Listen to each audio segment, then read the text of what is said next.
Lord Belgrade is back with another post about the problems in Europe in 2015, Ripple in motion, Santander and Ripple. This is about the banking situation in Portugal, and Ripple may have had something to do with it. Let's try to figure out what he means above all else. If you don't know, Lord Belgrade says that he used to work as a banker in London's city. In some of these meetings, he sees these private papers. He says he is giving away as much as he can on the web. Some of you really like the post. Some of you are a little wary about it. It makes sense to me. Lord Belgrade, I can't say for sure which is true or false, but I want to talk about this because I find it very interesting. Let me begin by telling you something you likely haven't thought about before, he says. In 2015, European banks were already testing Ripple and XRP under NDA, while news stories raged about Portugal's bank failure and rescues. The Banco Espírito Santo went down. Things didn't just go wrong when it fell, it was a reason to test the new financial lines. The fall of the Banco Espírito Santo, or BES. BES, Portugal's second largest bank, said it had lost 3.6 billion euros by the middle of 2014. In 2015, the government stepped in and used 4.9 billion euros from Portugal's bank settlement fund to set up Novo Banco. It became clear how fragile cross-border amounts of cash are in Europe. This was a warning shot for the whole continent. It was no longer possible for correspondent banking chains to handle shocks. What else was going on at the same time? In the same year, Santander innovators said it would work with Ripple.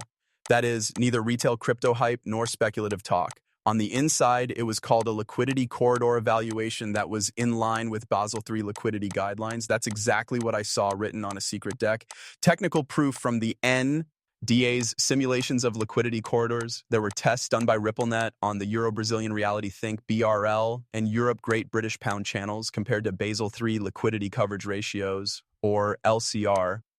Test for settlement delay. In the past, real-time growing settlement systems took T+2 to reach T+0 netting, but XRP bridge settlement reached T+0.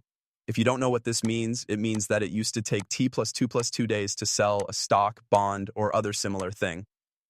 Just recently, we switched to T+1, which clears in 1 day.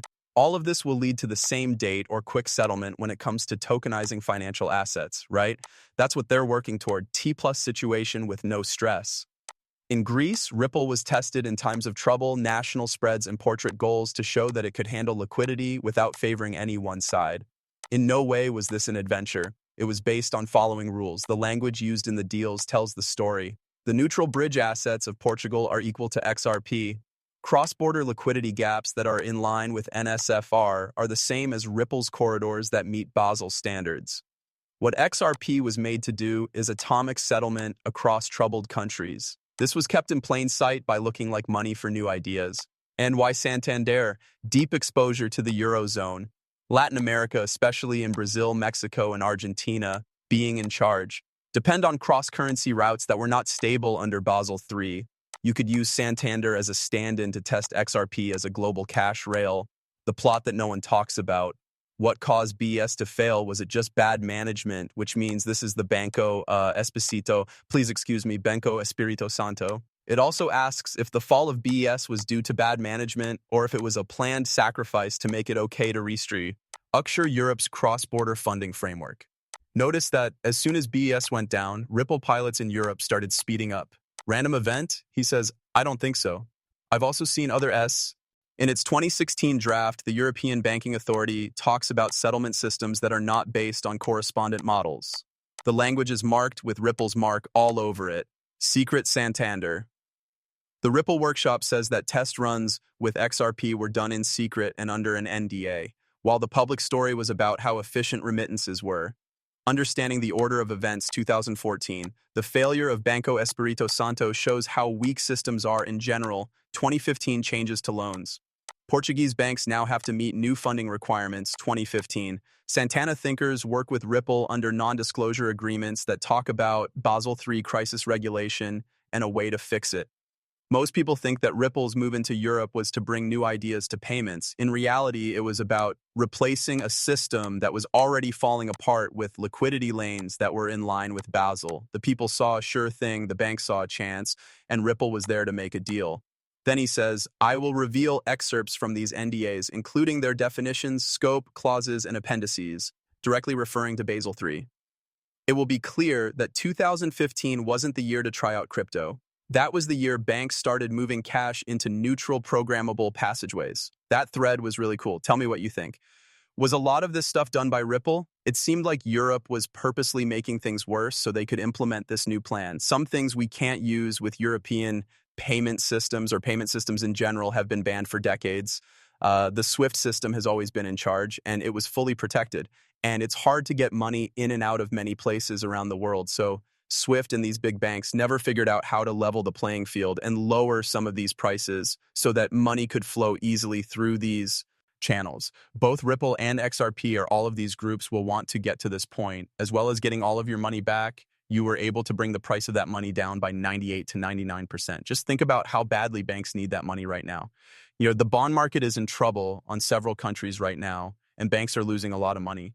Moving money around at the speed of light should cost them very little or nothing. And the best way I can think of to do that right now in the world of digital assets is with XRP. You could add XLM to let people pay for things in stores. Of course, there are more like HBR. Of course, Chainlink will be very important for linking old systems together. When it comes to settlement, though, I don't see a bigger system than what Ripple has built or is building now. Tell me what you think below. Here are some digital points of view. Brad Kimes, don't forget that this year's Ripple Swell event is in New York City. As you may know, Wall Street is near there, and this year there are a lot of big names from Wall Street at Swell. We have Brad Garlinghouse here. Adina Friedman is also there. She runs NASDAQ as chair and CEO. That's pretty hot. We know that the stock market has been talking about going completely paperless.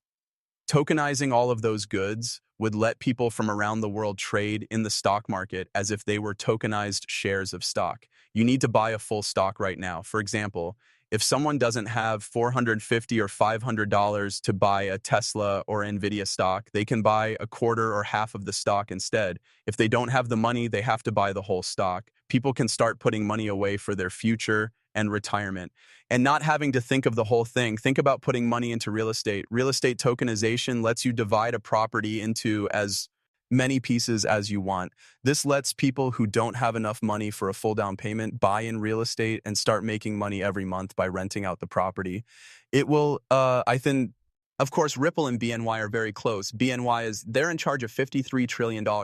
When banks need to store their funds, they go to BNY Mellon. That is the best place in the world for banks to keep their money. This is Sandy Kuo, who is in charge of new ideas at Franklin Templeton.